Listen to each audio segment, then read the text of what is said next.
Throughout the years, Our Blessed Lady has appeared in many places to many people, and we all know some of those that the Church has approved. But I think when we really stop to think about it, there is none that is really greater or more important than Our Lady of Guadalupe. And while it is actually the largest, as far as numbers, a pilgrimage place in the world, it is still a place that many people know almost nothing about. We know about Fatima, which is excellent, and Lourdes and a few other places, and yet we don't know that much about Fatima, about Our Lady of Guadalupe. She appeared right smack in the geographic center of the Americas and has been therefore crowned as the Queen of the Americas. So certainly, what a wonderful thing for the Mexican people, but for the South American and North American peoples as well, that Our Lady came to be able to accomplish what on the human level people were not capable of. The Franciscans who had come to the New World and were trying to convert the natives were not having a whole lot of success. The reason is because they had been given over so profoundly to Satan, offering human sacrifice, worshiping things that are not gods. And so Our Lady then, in the fact that these Franciscan missionaries had not had a whole lot of success, she showed herself to Juan Diego in this extraordinary way on his poncho. She had appeared to him, told him to pick these roses and bring them to the bishop. So he picked them, put them in his poncho, brought them to the bishop. When he dropped the roses at the bishop's feet, because the bishop had actually been so disheartened that things were not going well, that he had asked Our Lady for a sign, and the sign that he asked for was Castilian roses, which naturally don't grow in Mexico. They are roses from Spain, and they don't grow at this time of the year. And yet at the same time, there on top of this hill was this whole set of roses.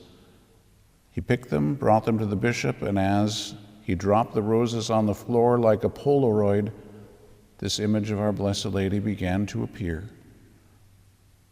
It's on a little poncho that was made out of maguey cactus fibers. Those would normally rot after 20 to 30 years. It has been there now since 1531, exposed to the elements for centuries. Now it's behind bulletproof glass, but even that really isn't necessary. The Freemasons tried to blow her up back in the 1920s. They blew the whole sanctuary to smithereens. But the piece of glass, which was not bulletproof, it was just a normal piece of glass that was in front of Our Lady, it cracked. That was all, one crack. Everything else, the marble, everything else was all blown up and bent up. Our Lord protected his mom. And so this was given for a very specific reason. So it's called a pictograph. The people at the time didn't have a written language, but they understood what was in the picture. All they had to do was look at it. She's standing in front of the sun, which was their main god. She's standing on top of the moon, which was their secondary god. She is with child, as they would have recognized, not only from the belt being way up high, but from the little flower that is right in front of her belly, the only place on the whole image that is, and for the Aztecs that would have been a symbol of pregnancy. And so they understood, but they also recognized that she was in prayer. She wasn't a goddess. She was greater than everything that they worshiped, the sun, the moon, and the stars, and yet she was not God. She was praying with her eyes downward because the child in her womb was God. And they recognized that. And 9 million people converted because of that image.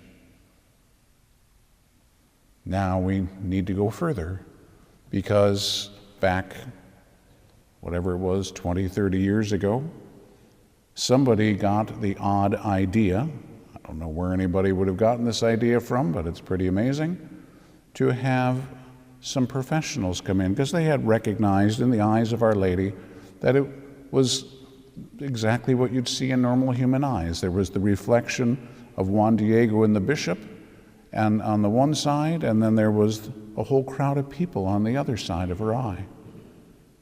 They noticed that it had the refractions just like a human eye, so they brought in a team of 3 ophthalmologists to look into the eyes of Our Blessed Lady. Now, this is a picture.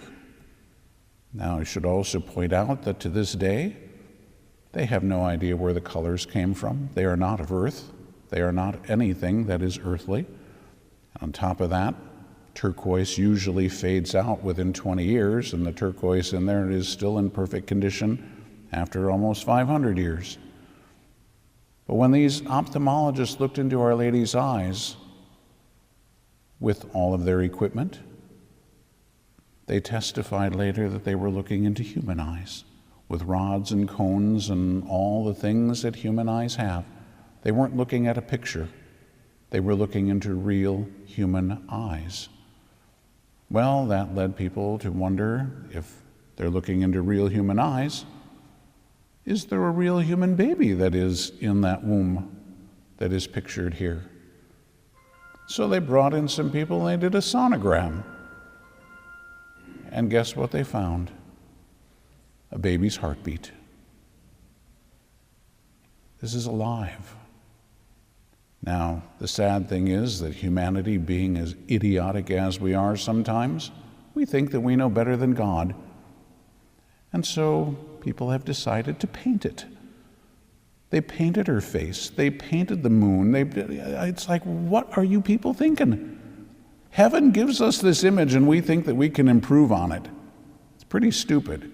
But anyway, it is a fascinating image if you ever have the opportunity to go down there. But they say that the closer that you get to it, it changes as you move closer and further, just like if you were looking at a human being, because that's what you're looking at. And so of all the artists in the world that find beautiful ladies and paint them and say, we'll put a halo on this one and call it Our Lady, there is only one image that we have of Our Blessed Lady that is from heaven. This one from Guadalupe. This is not a human artist that painted it. Yeah, sadly, these clowns decided to touch up her face and do a few other things so she doesn't look quite the way she used to. But it's still fairly close. And it's still an extraordinary image.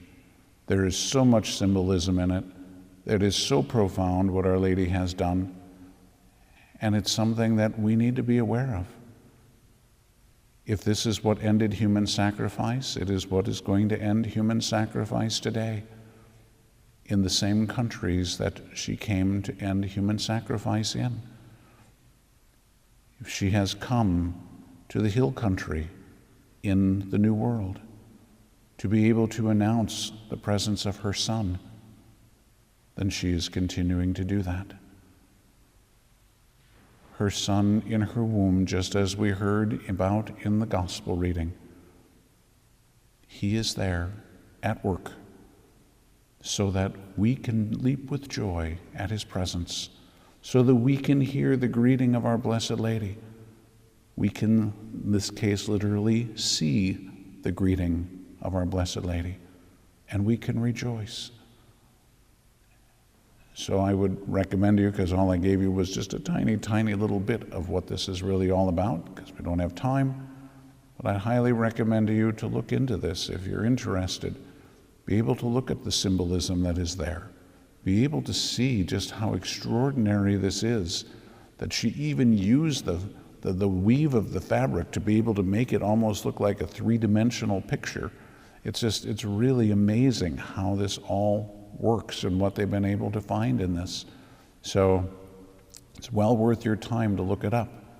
But far more importantly, it is well worth the effort to make sure that we have a great devotion to Our Blessed Lady of Guadalupe. And if you want to see what a really extraordinary devotion looks like, just go, whatever it is, 2 miles up the road, and there at the Church of Our Lady of Guadalupe, you won't even hardly be able to get into the church today. It will be filled with flowers that all the people have brought to honor Our Blessed Lady from front to back. They'll be praying and singing and glorifying God throughout the day because of this gift that Our Blessed Lady has brought to the Americas. And thanks be to God, she continues to bring that same gift to America, the message of salvation in the person of her blessed Son.